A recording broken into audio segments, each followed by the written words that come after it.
Let us know about anaerobic respiration. The respiration which is happening in the absence of oxygen. The respiration which is happening, respiration which is happening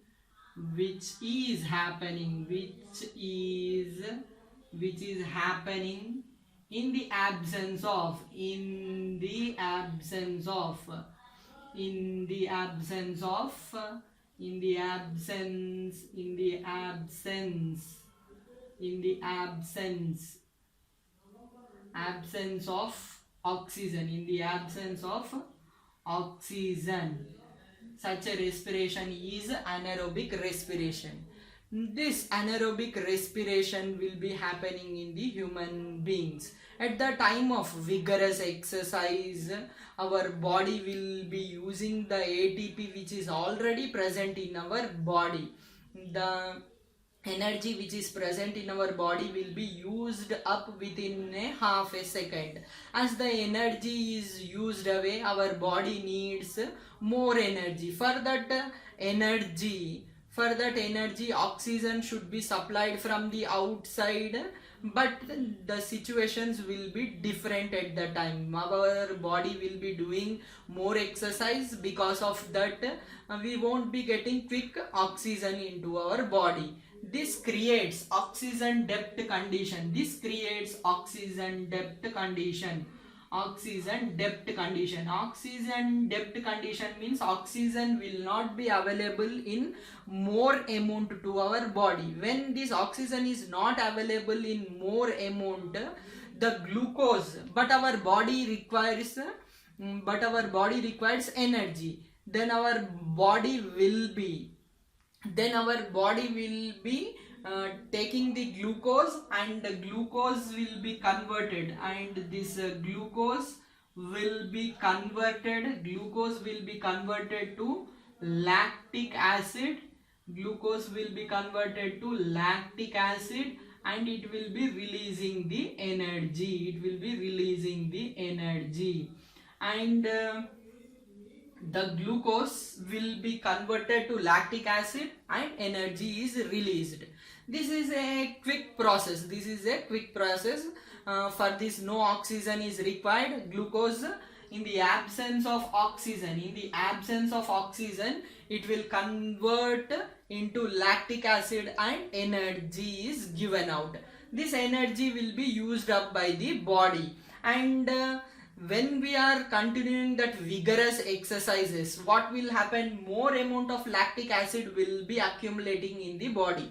More amount of accumulation of the lactic acid results in the pain in the body. It will result in the pain. As more amount of lactic acid is accumulating in the muscles, there will be a muscle pain.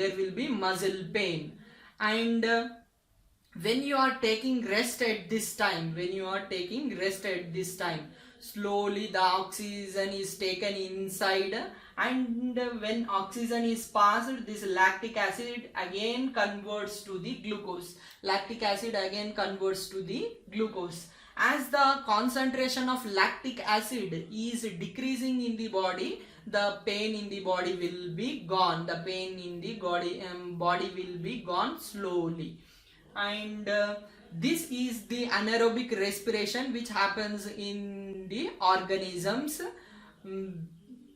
organisms.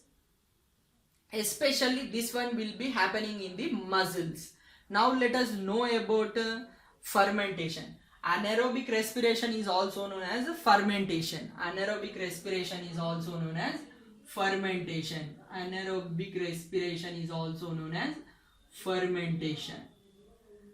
And this fermentation will be occurring in our day-to-day life also. In day-to-day life, we will be coming across this fermentation process. In the making of idli, in making of dosha, this process is used. Fermentation process will be used. And in preparation of wines also, this anaerobic respiration or fermentation process will be used.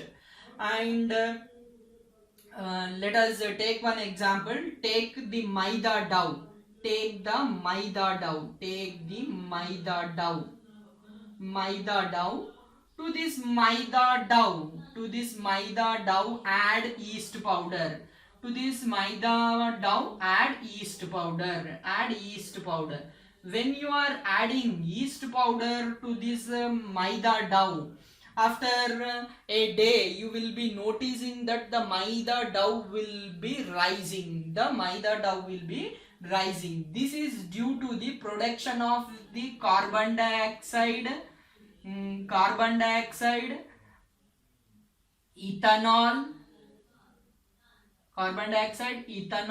and energy is released. This yeast powder, yeast, a bacteria, yeast, a microorganism, will be undergoing the anaerobic respiration. It is undergoing some anaerobic respiration. Because of anaerobic respiration, it will be producing the carbon dioxide, it will be producing ethanol, and it will be releasing a little bit of energy. This carbon dioxide gas, as it is produced in this maida powder due to the addition of the yeast, the carbon dioxide gas will be produced, ethanol will be produced, and energy will be produced. This carbon dioxide gas will push this maida dough. Because of that pushing, the maida dough will rise. The maida dough will be rising. Maida dough will be rising.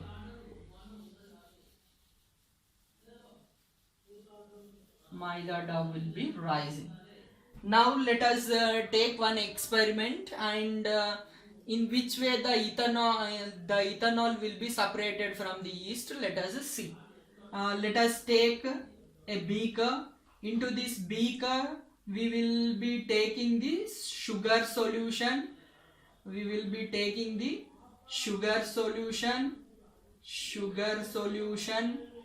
And to this sugar solution, yeast is added. When yeast is added to this sugar solution and oxygen is cut off by putting a lid over it, the sugar solution is left in this way for 1 to 2 days. When it is left in this way for 1 to 2 days, it will be producing the carbon dioxide, ethanol, and energy. This ethanol can be separated. The ethanol which is formed in this sugar solution because of the yeast is separated by fractional distillation. By the fractional distillation.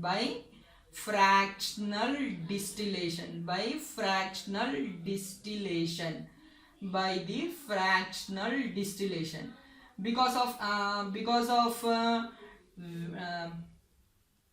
as we know that this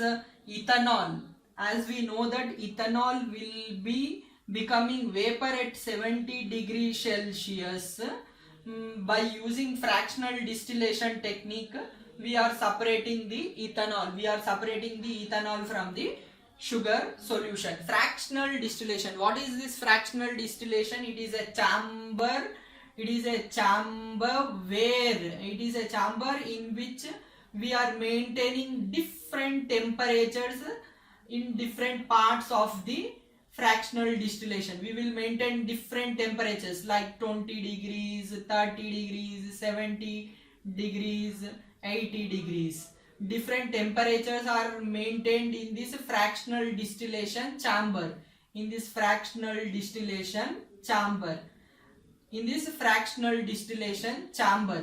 And when you are burning this sugar solution inside this fractional distillation chamber,